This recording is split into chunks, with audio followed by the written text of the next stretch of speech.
So I'm currently recording a series that I'm calling Principle, and it's about principles in mentalism and how you could take those principles to create interesting and intricate pieces of mentalism. And one of the things that I'm talking about at the minute is distance, and how in magic, close-up magic is the prevalent style of magic in the world right now, but in mentalism, the bigger distance between you and your participant, the more impressive the feat seems. And so I'm sharing 3 pieces of Propolis mentalism, and I'd love to show you 2 of them. The first one is a really interesting one. I think it'll interest you more than most people because it's about art. And as you know, that everything in this world starts, every drawing, every portrait starts as an abstract idea. For example, if you were to look at a smiley face, it starts with a circle, 2 dots and a half crescent for the mouth. We know that, right? Now, in a moment, I'd urge you not to go for that. Don't go for that shape, don't go for that image. But what I want you to do is simply think of 2 simple shapes and put those 2 shapes together to construct an image. Got one? Yeah. Now this is abstract in itself, it's just a simple image right now, but what I want you to do is now fill in the details around this image so it becomes a drawing and it's no longer just an abstract image of nothing. It now has meaning, it has different elements to it in different areas of the drawing. So you happy this is a completely free choice? You thought of a drawing, you thought of things to fill in around that drawing, you never wrote this down, you never told me about it, I don't know what it is.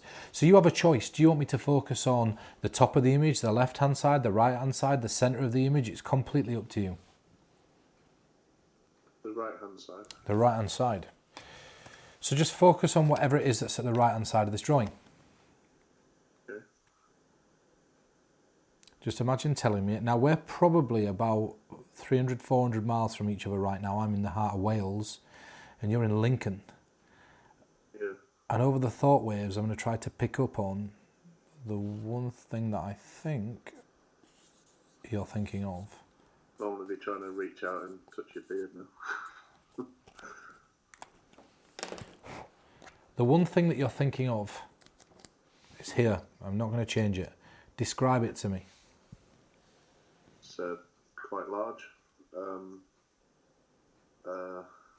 Lots of them. Natural. What is it? Tree.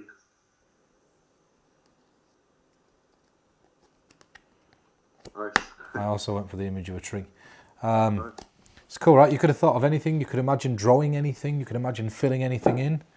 Yeah, because I also had like a car parked there as well. And actually, I remembered like an old neighbour, and I imagined he was cutting the grass as well. So could have been a lawnmower, I suppose, as well. Yeah, or the sun, which I think you also put in there. The house, which were the main part of the image that you chose initially, with the little chimney and the smoke. Yeah, that's it. Yeah, cool. Yeah, that's nice. I love the way that you've branched out from that to get seemingly more specific hits. That's it, and you can also then whisper the rest of the image to make it seem like. It's nice. Would you be in a position for one ahead there then? Yeah, 100%. Yeah, you're in a position to then branch out to guess whatever, and that's another thing that I've talked about on the explanation is, in the original abstract when I wrote it up, that's one of the things that I said, is that you could quickly have one person do this and a second person think of a name, and all of a sudden you've got this interesting, incredible thing that happens with 2 people if you're going to use billets. That's cool. And also as a use for an out, essentially. That's it, yeah. If I take car at that point, you could have gone good. So what was the go to another area? And that's a great little subtlety. So, guys, if you're listening to this, that's a great little subtlety. If you, let's say somebody, because inevitably they're going to build the image of a house with a tree, the sun, and maybe a car. So let's say that they said a car at this point. That tells you that the other side of the image is going to be the tree. So what you can do is you could say, yep, hold on to that, I'm not going to change it. Now think of the other side of the image, and now you draw the car that they just said, and they're going to name the tree the second time you open it, and you've got 2 hits there instead of 1. Really great piece of thinking there, Fraser. Really, really great piece of thinking. And you could definitely do that until you you could keep doing it until you got the one thing that was missing. So so let's say that they said, it's to get something more obscure as well in that chain of one aheads, do you think? Yeah, you could ask them to imagine somebody in the tree if you wanted, the name of the person. You could start adding interesting and intricate, elements into it. So another thing I want to show you, Fraser, is one thing that I believe is great when somebody says to you, how do you do this? You know, were you born with this? Is this a gift that you can learn? I always say I could teach you this. I can teach you it in 5 minutes. And I want to teach you how to do it. But to teach you how to do this, you 100% need to commit yourself. You need to listen to what I'm saying. You need to follow what I'm saying. And if you don't feel you can do that, you'll never be able to pick up on this. Okay. So I'm going to share with you, because you allowed me to step inside your mind for a few seconds, and I think that's quite a fragile and private thing, something that's also very private to me, but it's only private in a materialistic sense. It's going to be my PIN code to my bank. But I'm not going to share it with you by telling you what it is out loud, but I am going to tell you what it is with my mind. And all you've got to do is be receptive enough to listen to that and to pick up on it. Okay. So I want you to imagine that you're staring at a pin pad. You look down, there's obviously the numbers, 0, 1, 2, 3, right up to 9. Now, being that you've never done this before, I'm going to give you a clue as to how you pick up on the first digit. You've just got to instinctively make your own decisions, but I will say that the first digit is odd and it's higher than a 3. So take your time to intuitively feel which digit you believe that is. Are you happy you don't want to change your mind? You've locked that in place. Now the second clue that I'm going to give you, and the last clue, is that the second digit is higher than the first. So you've just got to use your own intuition to tell me how much higher you feel it is. 2. So now you know the first and you know the second digit. So I want you to lock these digits into your mind. The third digit, take your time here, in comparison to that second, and you're on your own at this point. This is all about you. Is it higher or lower? And by how many? Now, don't rush this, because I believe if you rush it, you'll be wrong. Take your time. Is it higher or lower than that second digit, and by how many? It's lower by 1. So now you know the first, you know the second, and you know the third digit. At this point, you're going to start to get confident. So you need to really take your time for this last digit. In comparison to the third digit, do you believe the last digit is higher or lower, and by how many? Just really taking your time with this. I think it's higher by 1. So you believe it's higher by 1? Yeah.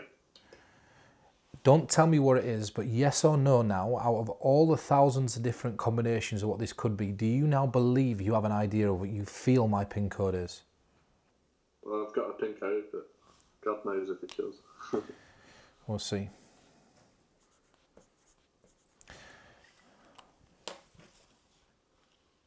I don't want you to lie for me, Fraser. Did you believe the first digit were a 5? No. No. And look, I'm not going to do anything. You didn't? No. Did you believe it were a 4? No. A 3? No. What did you believe that first digit was? 7. So you believe the first digit were a 7? What were the second digit? 9. Third digit? 8. Fourth digit? 9. 7, 9, 8, 9.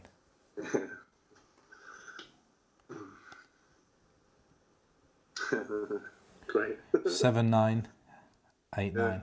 It's cool, right? It's, I mean, it's a brilliant little thing that you can use, and it's all about really pushing. But yeah, why I was sort of laughing, because obviously I know method is because I don't think you've ever done that on me before. So it's just real nice to just see how nice it feels, especially when you put yourself in the spectator's point of view. It's beautiful. Do you want to, just to close, show you something that fools absolutely everybody? Yeah, I mean, just before you move on, there's one thing I do when I do a reverse pin as well. If you ever want to speed up the last 2 numbers, I just say, so I'll be honest with you, the last 2 digits are the same. Yeah. What if you the third, right for the fourth, and it just gives you that quickness out of it if you want. And that's it. So you guys can hear this, what Fraser's saying, if if the audio's not coming out clearly. And it's great. And this is the thing. So let me let you into a little bit of a secret. Me, Fraser, I said it earlier, Michael, Mark, and other people, we all jam all the time. And these little subtleties and touches we all add on to and sprinkle into each other's work. So, what you find is that we're surrounded by this hours and hours a day. So these ideas that seem like pipe dreams, and they're not, because you've seen them working. I mean, Fraser, could you swear on your life that you didn't know that I'd be asking you to think of a tree? Or you could swear on your wife-to-be's life. I didn't ask you to think of that. You didn't know that I'd be calling you and... Just on and did it. That's it. That's what I'm saying. And And what I'm saying to you is, you know, we jam all the time, and so it's so easy to build these ideas. And Fraser's saying the last two digits, if you want to be quick, and this is a great little subtlety, the last two digits, you can say the last two digits, I'm going to be honest, are the same. And a nice little thing there you could even add is you could say, and this is a great little touch, after you get to the second digit, when you get to the second digit, you can say, now I'm going to tell you before we begin, 2 digits in my PIN code are the same, and you can say that right at the front end, and you can say, that's it, and you say to them, so do you believe that it's the middle 2 digits, the last 2 digits, which do you believe? And so now they can select at that point what they feel is the matching digit. Yeah. And then if you say, okay, you said the middle digits are the same, so now we know these two are the same, so let's focus on the last one. Or if they say the last two are the same, so now it seems like they're making the choice.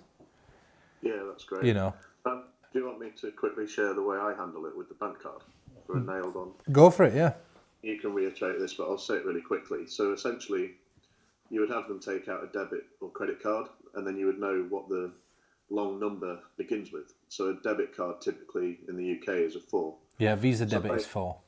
Visa debit 4. So I begin by asking them to memorise the first 4 digits and then put it away. And then I say, so if I could guess these 4 digits, it would indefinitely prove that I could guess any numbers from your head. And the reason I don't guess your actual bank PIN number is for security reasons.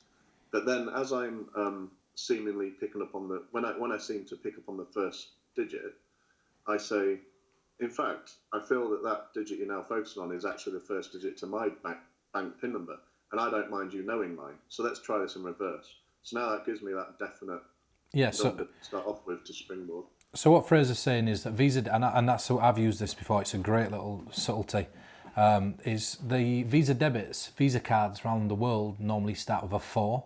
MasterCard start with a 5. American Express start with a 3-3 or a 3-4.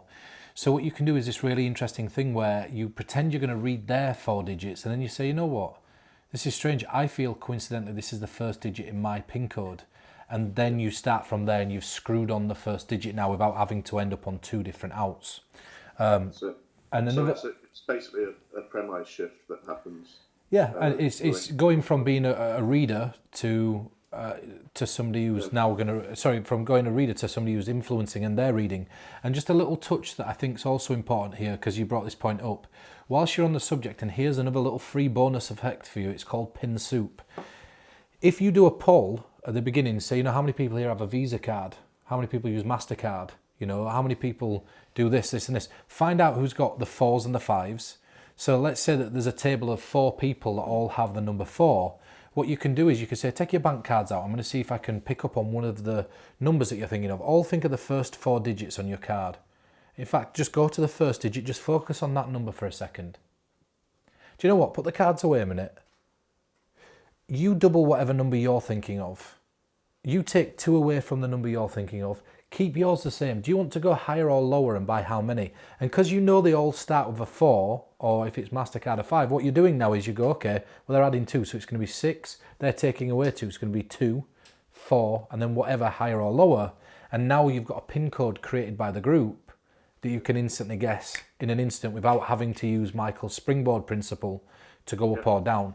So again, you can see the sort of ideas that we have around this concept, and there's hundreds of them. You know, I mean, we spent hours and hours talking about PIN codes and everything else. I want to finish on this for you, Fraser. Okay. It's not an effect. It's something that I think is going to be great. I want you to think of a piece of information. Mm-hmm. Any piece of information, and I'm going to try to guess it. Literally anything. Anything you want, and tell when you've got it. Okay. And they're only going to know if you're right based on the reaction. Okay.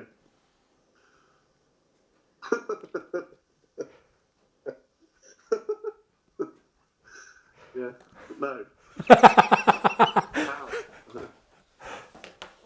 All right. Yeah. Right, I'm going to go. I'll call you in a bit. All right, man. See you in a bit. Take care, dude. Bye, bye, bye.